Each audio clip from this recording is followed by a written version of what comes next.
ada yang menyangka, di balik tembok kokoh Lembaga Permasyarakatan Kelas 3 Calang, Aceh Jaya, tempat seharusnya kejahatan ditebus dan kesadaran dipupuk, ternyata masih tersimpan jejak kelam. Di sanalah, narkoba jenis sabu-sabu tetap beredar, menyusup lewat celah yang dikendalikan dari dalam sel oleh para napi yang mestinya sedang menjalani hukuman. Kisah ini bermula dari sesuatu yang tampak sepele, yaitu razia rutin. Hari itu, Selasa 27 Mei 2025, para petugas lapas Calang menjalankan tugas seperti biasa. Mereka menyusuri kamar demi kamar memeriksa barang-barang narapidana. Namun, di antara tumpukan benda-benda biasa, mereka menemukan yang tak biasa. Sebungkus kecil kristal putih, ringan, nyaris tak terlihat, tapi mematikan. Tak ada waktu untuk ragu, temuan itu langsung dilaporkan ke Polres Aceh Jaya. Tim Satuan Reserse Narkoba segera turun tangan. Dari sinilah perjalanan pengungkapan dimulai. Bersama pihak lapas, polisi menelusuri jejak sabu tersebut.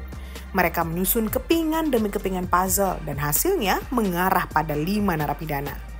3 di antaranya berinisial ZM berusia 37 tahun, B berusia 36 tahun, dan T berusia 41 tahun, yang memang sudah mendekam karena kasus narkotika.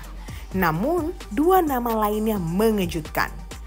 M berusia 33 tahun dan IW berusia 24 tahun yang sebenarnya menjalani hukuman karena kasus pencurian. Uji urin yang dilakukan menunjukkan hasilnya positif. Sabu itu bukan sekedar barang temuan, tapi telah digunakan. ZM, 1 dari 5 napi itu akhirnya buka mulut. Ia mengaku sabu-sabu itu miliknya, tapi pengakuan itu bukanlah akhir dari cerita ini, melainkan pintu masuk pada sesuatu yang lebih besar.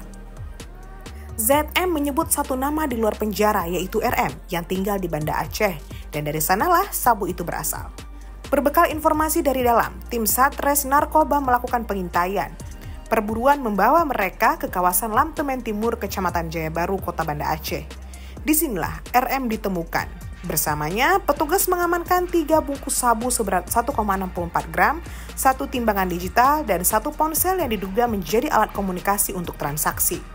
Tak lama, RM digelandang ke Mapolres Aceh Jaya bersama para napi yang telah lebih dulu diamankan. Kini, ia harus menghadapi proses hukum. Pasal-pasal yang dikenakan bukan main-main, mulai dari pasal 114 hingga 127 Undang-Undang Narkotika. Bagi pengedar, ancaman hukuman maksimal 20 tahun penjara, bahkan bisa jadi seumur hidup. Dan jangan ditanya soal denda, bisa mencapai 10 miliar. Sedangkan bagi pengguna, ancaman maksimal 4 tahun tetap mengintai. Namun, kisah ini bukan milik lapas Calang semata. 5 hari berselang, pada 5 Juni 2025, hal serupa kembali terjadi di lapas kelas 2B Kutacane, Aceh Tenggara.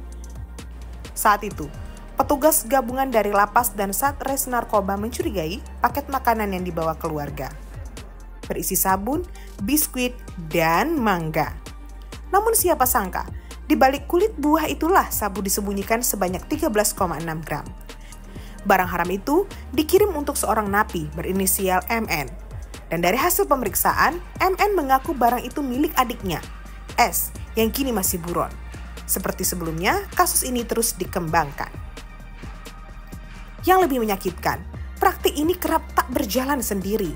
Dalam berbagai pengungkapan, tersirat dugaan bahwa ada peran oknum sipir ikut terlibat. Bahkan ada juga oknum aparat penegak hukum yang seharusnya jadi garda terdepan pemberantasan narkoba. Tapi, alih-alih memutus mata rantai, mereka justru menghubungkannya kembali.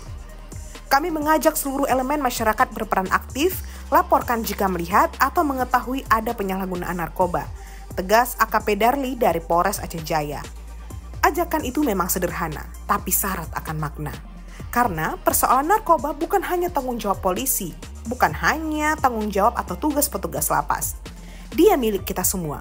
Karena di balik tiap gram sabu yang beredar, tersimpan ancaman terhadap masa depan anak-anak bangsa. Dan kadang, bahkan ancaman itu datang dari balik jeruji besi.